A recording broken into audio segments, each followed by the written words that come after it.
Hi there, I'm Blimpo, and this is my first game review on YouTube. Today we're gonna talk about a game that belongs to a genre which is not exactly that popular nowadays, but it is one that I have decided to revisit recently. Let's take a look.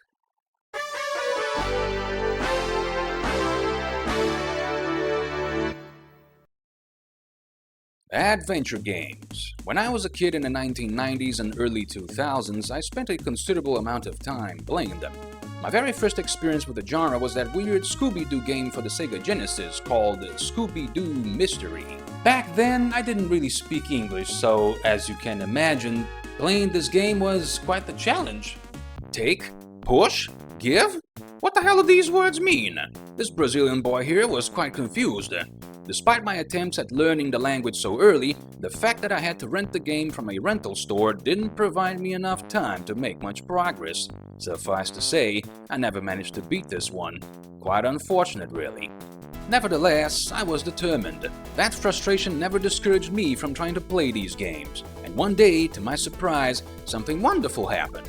As I was browsing computer stores for games, I noticed that some of the newer adventure titles for the PC were being shipped with Portuguese translations, which was quite rare back then. It was the LucasArts era of adventure games, and the company made the effort to localize its products to the Brazilian market. I was delighted. Finally, I would be able to fully understand their plots and mechanics. In other words, playing and finishing them would be feasible, and so I was happy to purchase their games as I gradually migrated to the PC environment. Oh, the memories, spending hours on end playing classics like Full Throttle, Grim Fandango, and Escape from Monkey Island, exploring their worlds, getting stuck at their puzzles, laughing at their dialogues and zany characters. The folks at LucasArts succeeded in creating some of the best adventure games of that time, and I'll never forget my experience with them. Now there's another company that I should mention here, not just because it created the game I'm going to talk about, but also because it was started by this man. This is Tim Schafer. He was the lead designer and writer of Full Throttle and Grim Fandango. After working at LucasArts for 10 years, he went on to found Double Fine Productions in 2000.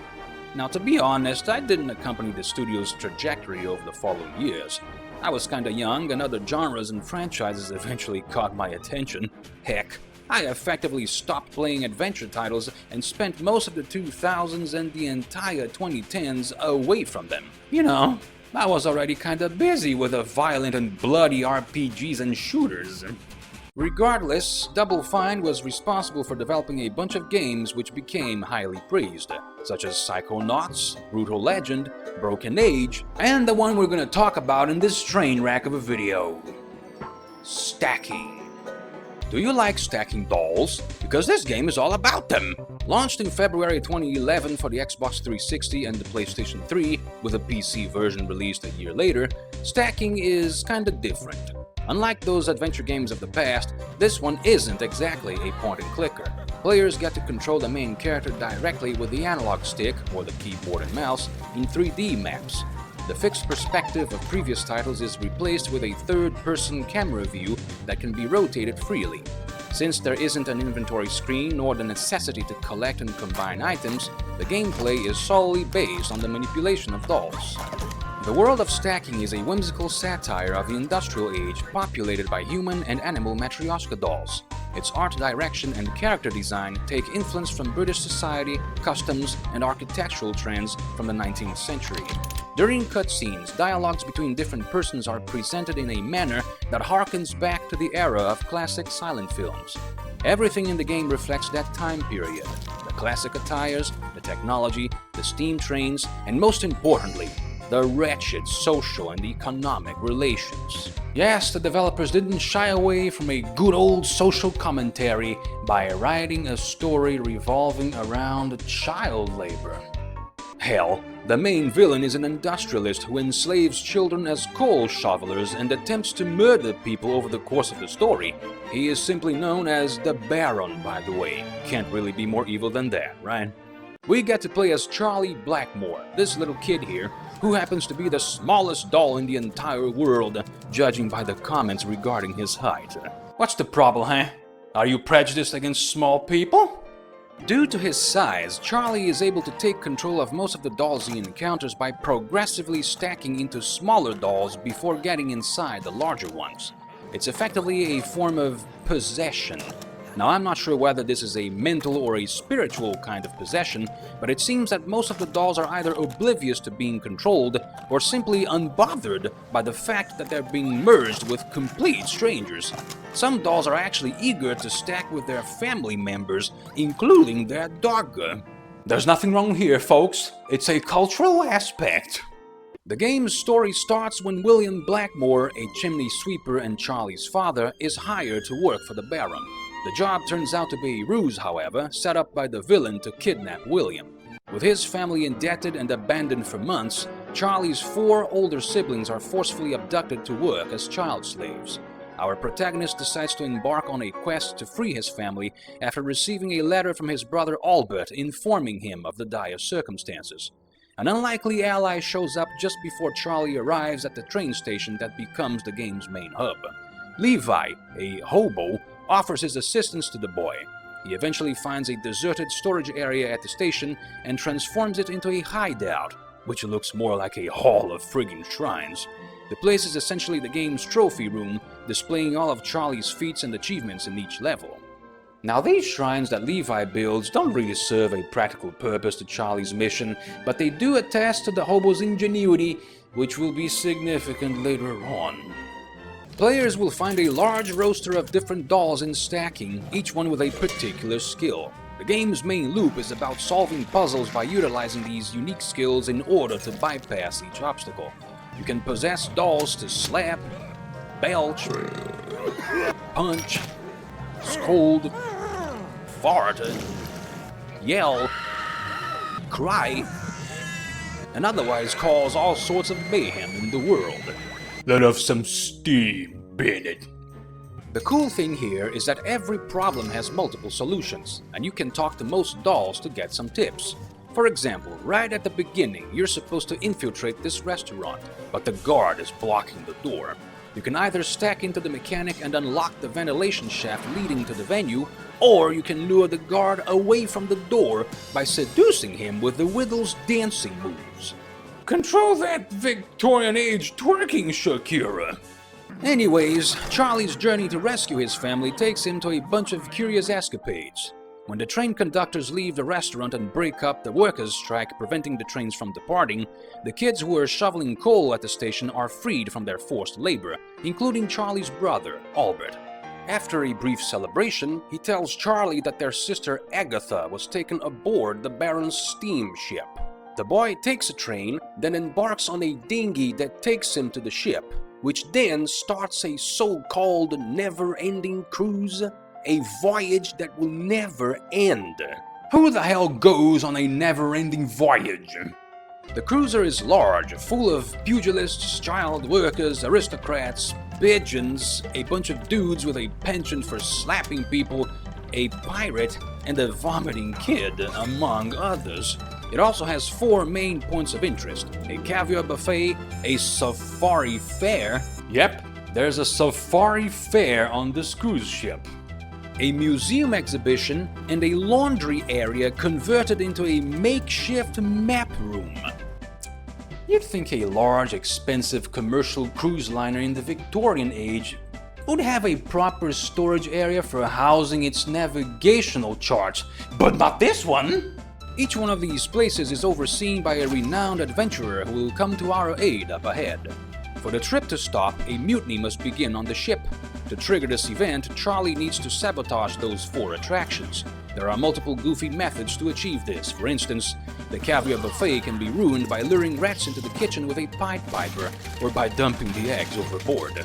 The exhibition can be stopped if the mummy doll is stolen, or if we use a pugilist to vandalize a pharaoh statue, or if we bring those rats to the place so that they can devour a cheese sphinx sculpture. I have no idea why folks decided to build a sphinx sculpture made of cheese in this universe. I also can't explain why the ancient pharaoh was a boxer either. We can close the safari by misfiring its cannon or by scaring its attendees with a bear doll. And finally, the maps might be damaged with soap or smeared by kids with crayons. Once these missions are accomplished, the adventurers overseeing these sectors gather together to berate the captain, who then orders the ship back to shore. Oh, and it's also in this ship that hijinks are introduced. Aside from finding all the unique dolls pertaining to each level, these hijinks are secondary tasks that the player can perform, which will unlock bonus stuff back at the hobo hideout. They are initially obscure, only displaying cryptic names, but if you go around checking out all the available dolls and skills of each area, their descriptions will eventually be revealed. Wait, Mass Effect? Ladies and gentlemen, it all makes sense. We possess these dolls by assuming direct control. Back at the train station, Agatha informs Charlie that their sister Abigail is imprisoned on a blimp that is being prepared to host a political summit while in the air. The politicians attending the meeting are expected to deliberate over the legality of child labor, so the Baron mounts a scheme to trap the ambassadors in favor of a ban, preventing them from voting. Charlie steals a VIP ticket and boards the blimp, but he is quickly forced to work at the kitchen. Here he meets the first kidnapped ambassador, who just happens to resemble Napoleon Bonaparte. This summit is not going to be peaceful, is it? The captors are easily outsmarted, however, and Napoleon Doll is freed. Charlie then reaches the public areas of the vessel with the objectives of helping the remaining guys and securing the summit's success. The Zeppelin is quite unique, I must say. It has two explorable hulls that are initially connected by an interior passage, with an unlockable gondola attached to a skyline that allows players to quickly travel from one hull to another. An uncovered gondola on a skyline outside with the whole blimp moving. How is this even remotely feasible, let alone safe? Oh, and there are brick chimneys installed on top of each frame to let out smoke, because the Zeppelin is lifted by these air balloons inflated inside its hulls. Smaller balloons inside a larger blimp, huh? This is a stacking game after all.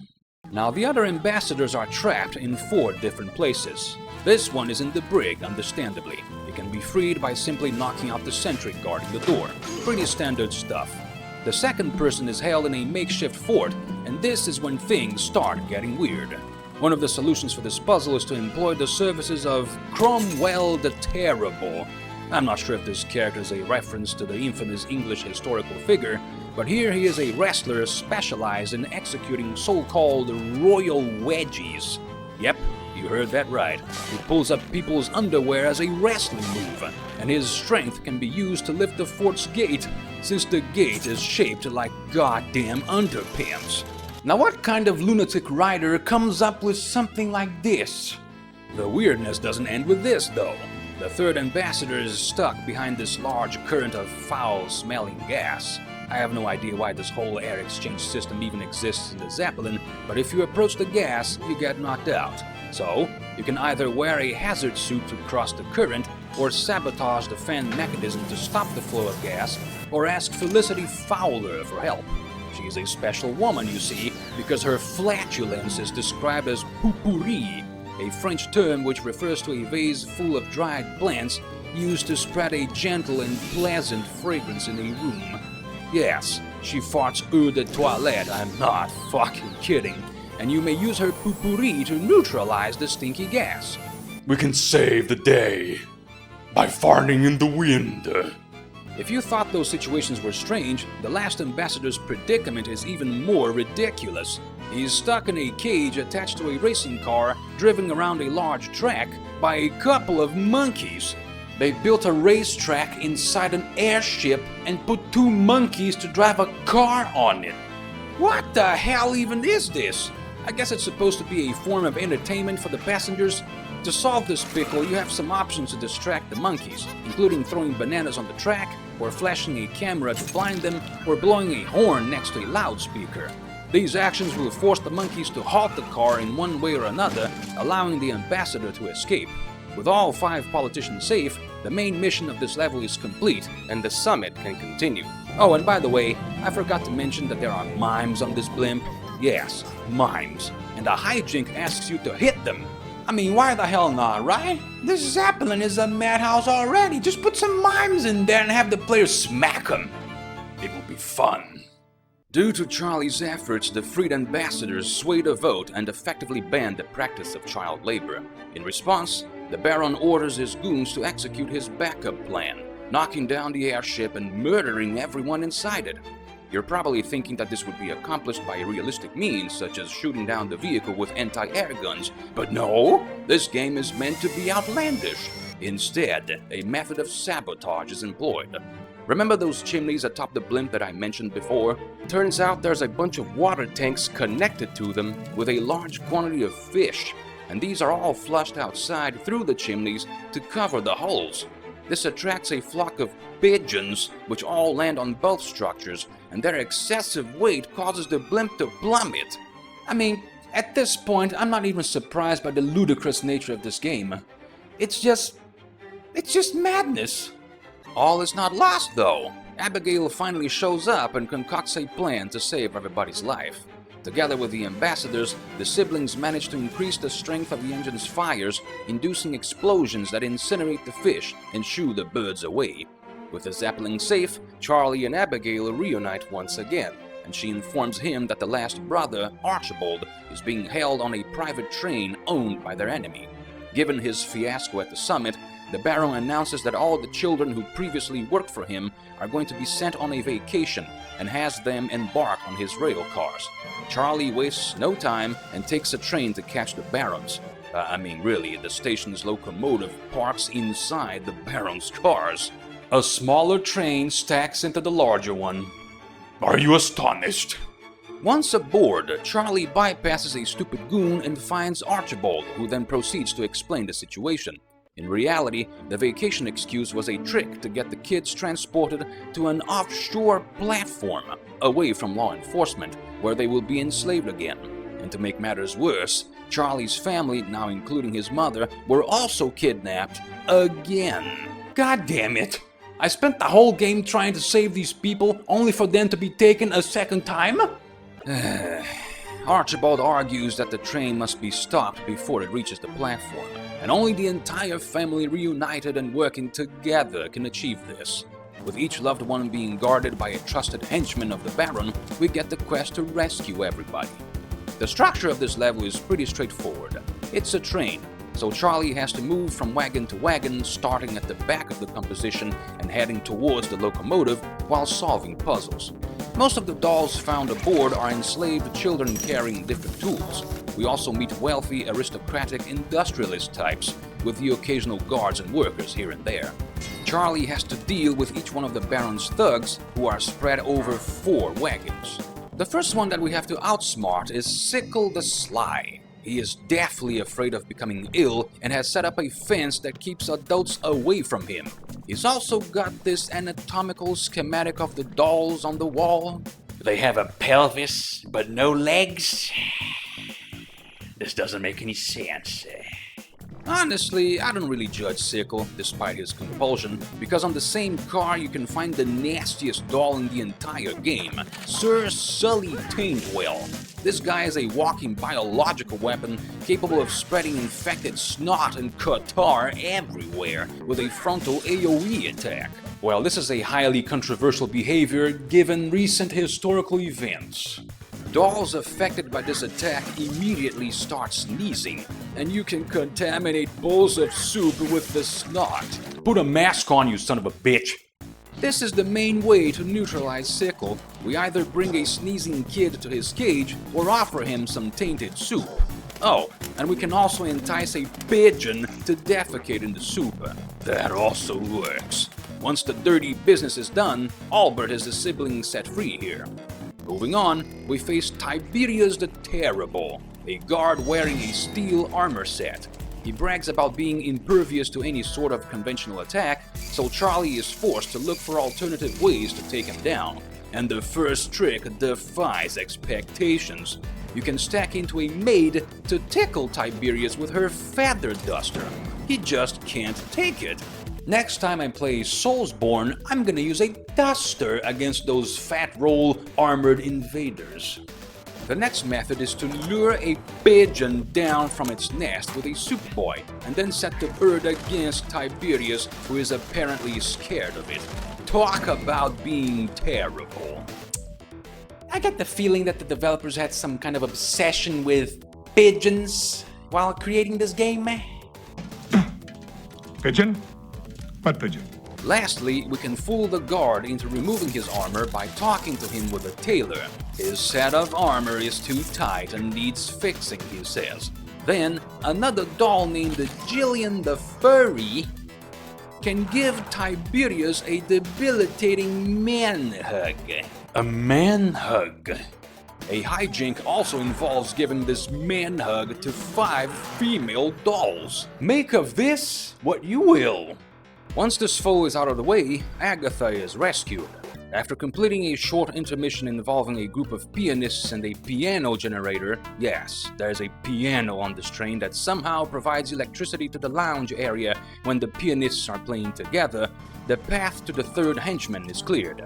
His name is Shadow General. Nope, it's not the Pulp magazine character, not the Marvel villain, not the edgy hedgehog. It's just a lame photophobic guy standing in a dark room. Naturally, we have to light up the place. Aside from activating a gas generator on the floor above, the only elaborate way to beat the general is by igniting a candle with a fart cloud. At least he's not scared of pigeons. Abigail is the freed sibling here. Finally, the fourth goon is Simpleton the Strong. This guy is probably the most pathetic of them all. He doesn't like ghosts, he doesn't like clowns, he's dying to go party, and he is wearing a frigging propeller beanie. How is this guy supposed to be intimidating? Was the Baron unable to hire someone competent for the job?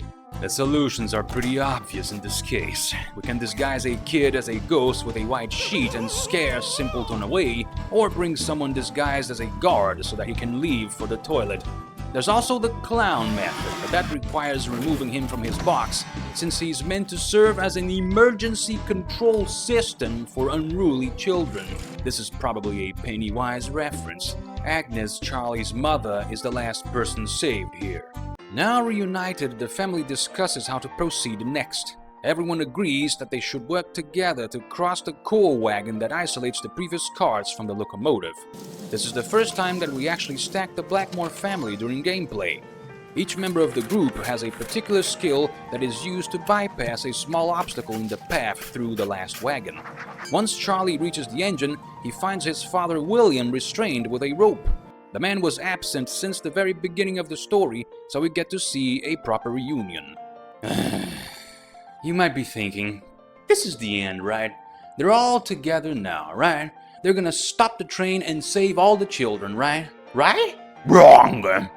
We're too late! Screams one of the goddamn siblings. The train reaches the offshore platform and the Baron shows up to gloat.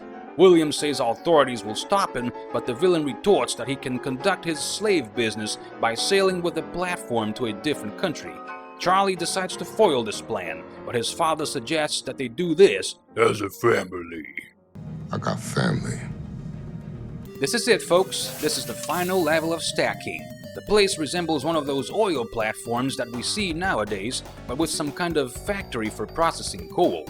Many of the dolls we have encountered during the game are found here again, and we'll have to use some of them to solve a bunch of puzzles. I'm not sure what exactly the Baron is doing here, but we are asked to stop him from messing around with those control panels of the factory. After causing a fart explosion that knocks him down to a lower floor, we learn something. The Baron has multiple layers. Plot twist, he's a stack of evil. A stack of evil, says Agnes, and we have to kick his sorry ass 5 more times to win. By sabotaging each segment of the factory with different tricks, we're able to peel off his layers one at a time, decreasing his size and bringing him closer to the ground. Once we're finished with this first struggle, the Baron, now being just a little man, calls a bunch of guards to protect him. Remember Levi, the friendly hobo from the train station? Remember when I mentioned his ingenuity? Well, he wasn't just building creepy shrines for us in the basement. He comes to our aid now with a helicopter and summons a squad of hobo operatives to incapacitate the guards. What kind of Mission Impossible bullshit is this? And how does a hobo build a helicopter in the Victorian age? Oh, you think this is absurd? The most unhinged scene in the entire game is about to happen in a moment. With his goons gone, the Baron then escapes to an adjacent platform and closes the passage leading to it. Charlie realizes he's stuck, and the only plan that crosses his mind is blowing up the fence, despite the presence of oil barrels in the vicinity. By enlisting the help of the flatulence guy and the candle bearer, we ignite a fire, and this is what happens!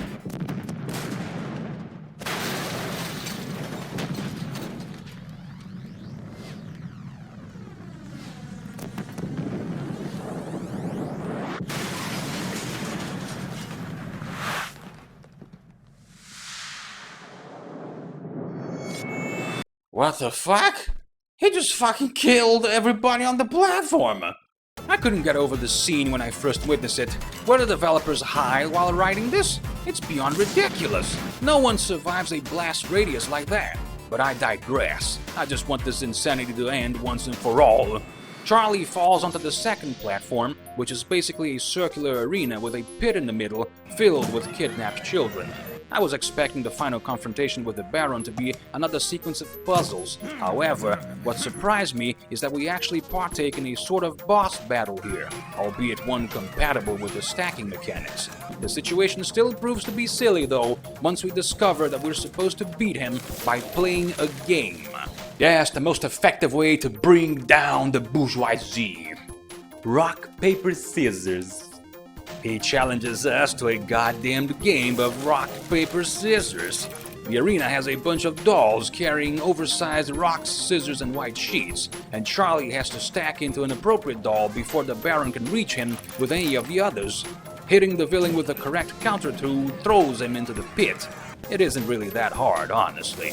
After doing this 4 times, the Baron is grabbed by the kids and, well, to my surprise, he is actually murdered by them.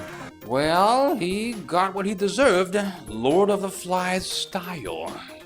In the final cutscene, Charlie tells his father, who miraculously survived that explosion by the way, that the Baron is done for good.